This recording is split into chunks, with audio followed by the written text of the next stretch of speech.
Dear the Football Association, please stop letting Chelsea Football Club spend a lot of money. It's actually ridiculous. They've spent over £1 billion in 3 transfer windows. It's just not fair, okay? Love, James from the Anvil.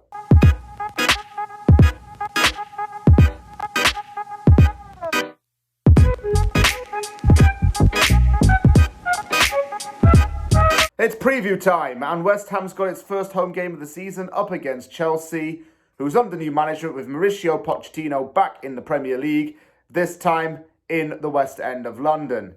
Now, playing up against Chelsea, we have had a few issues coming into this game. Lucas Paquetá might not play due to his little wager bookies Ladbrokes addiction.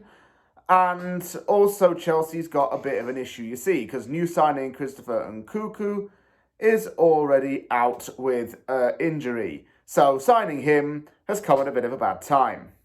However, West Ham's looking for its first win of the season, as is Chelsea, and we're both on equal amounts of points. There's another really good thing about this game is that because it is on my birthday. So, if you don't want to make my birthday shitty, West Ham, actually do something in the game and at least get a point and put in a positive performance.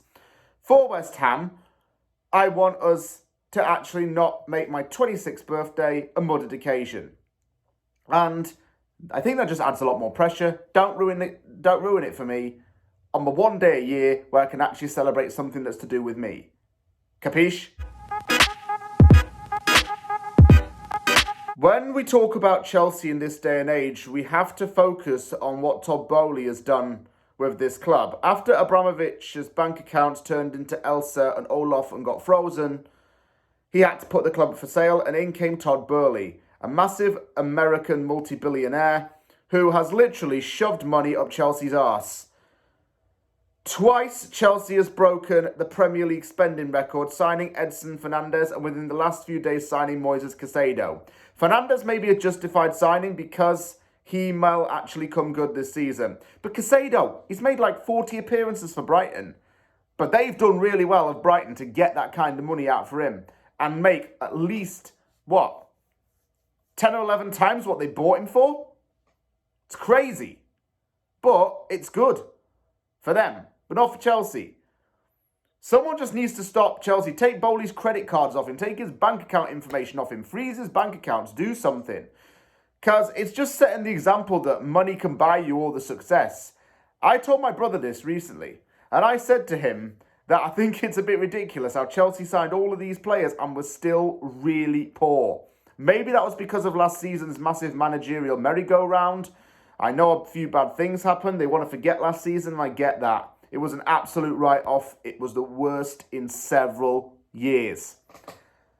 This season's a little bit of a different attitude. Nicholas Jackson has come in. He actually looks decent.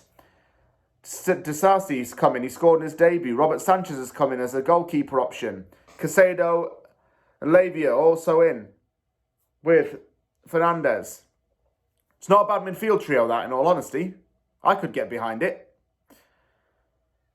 Pochettino's going to be able to try and work with Chelsea a bit because he's been there and done that. With the success rate that he's had since he left England, he's been able to adapt that, and I think he can apply it to Chelsea now. They've been crying out for a manager of his calibre for quite a long time, actually. And hopefully things can get a lot better. They've had to get rid of a lot of waste, but I think with Pochettino, he can give these players the right support and guidance they need. And the players who were looked down on last season might come good under his leadership. As I said in the previous clip, a lot of these players can benefit under Pochettino, and one player that I think will definitely excel is Mudryk. Mudryk struggled a lot last season, but in the preseason he's shown real quality with his pace, dynamic ability and goal scoring. Other honourable mentions, I think, should include Thiago Silva, who is nearly 40 now and is still head and shoulders above a lot of other defenders in that team. I think there are going to be some other players in the team, as I look at my notes, who will really benefit this season. I think Badiashile is going to come good as well. Sarsi's going to be excellent too in that defence. Robert Sanchez has proved his worth at Brighton and might come to be a good option for Chelsea. as well. Fernandes, I thought, had an incredible World Cup. Signing for Chelsea and getting him in the door has been pretty good. He assisted the goal that João Felix scored when we played Chelsea at the Bowl last season. And so let's just keep saying, I think Pochettino will understand where these players are going wrong and work to correct that, because if he can't correct it with these players first, he's not going to do it in the long run. But already there are some positive signs. That game against Liverpool with the 1-1 draw, Chelsea looked a hell of a lot better in that. They looked a little bit more level-headed and certainly weren't up in arms about anything. Kurt Zouma spent 7 years at Chelsea, staying at Stamford Bridge from 2014 to 2021. During this time, he experienced many successes: Premier League winning seasons, Champions League, FA Cup. Had a really good time while he was there. He developed himself as a very strong physical centre-back while he was at Chelsea.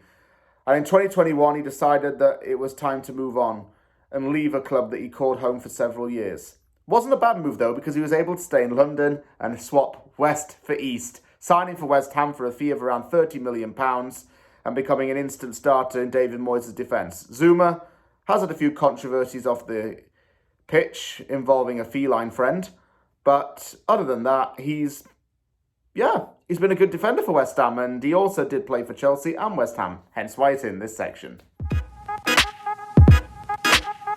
Oh, as for my score prediction, I'm going to have to be really, really honest here. I'm going to have to say 3-1 Chelsea. I can see Chelsea doing a job on us. I'm excited, though, because we get to see James Ward-Prowse and Edson Alvarez involved tomorrow. But I am sceptical a little bit. If we sit back too much after taking the lead, we will be punished. What we have to do is, if they go 1-0 up, we got to get on it.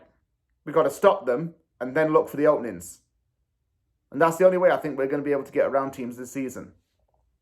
I'm really looking forward to the game, though. It's my birthday, like I say. I'm going somewhere in downtown Vancouver to watch it, and I hope to vlog it and put it on this channel. So I'll see you all then. Anyone's travelling to the game, wish you a very safe journey there and a very enjoyable experience at the London Stadium. And wherever you're watching from in the world, enjoy the game too.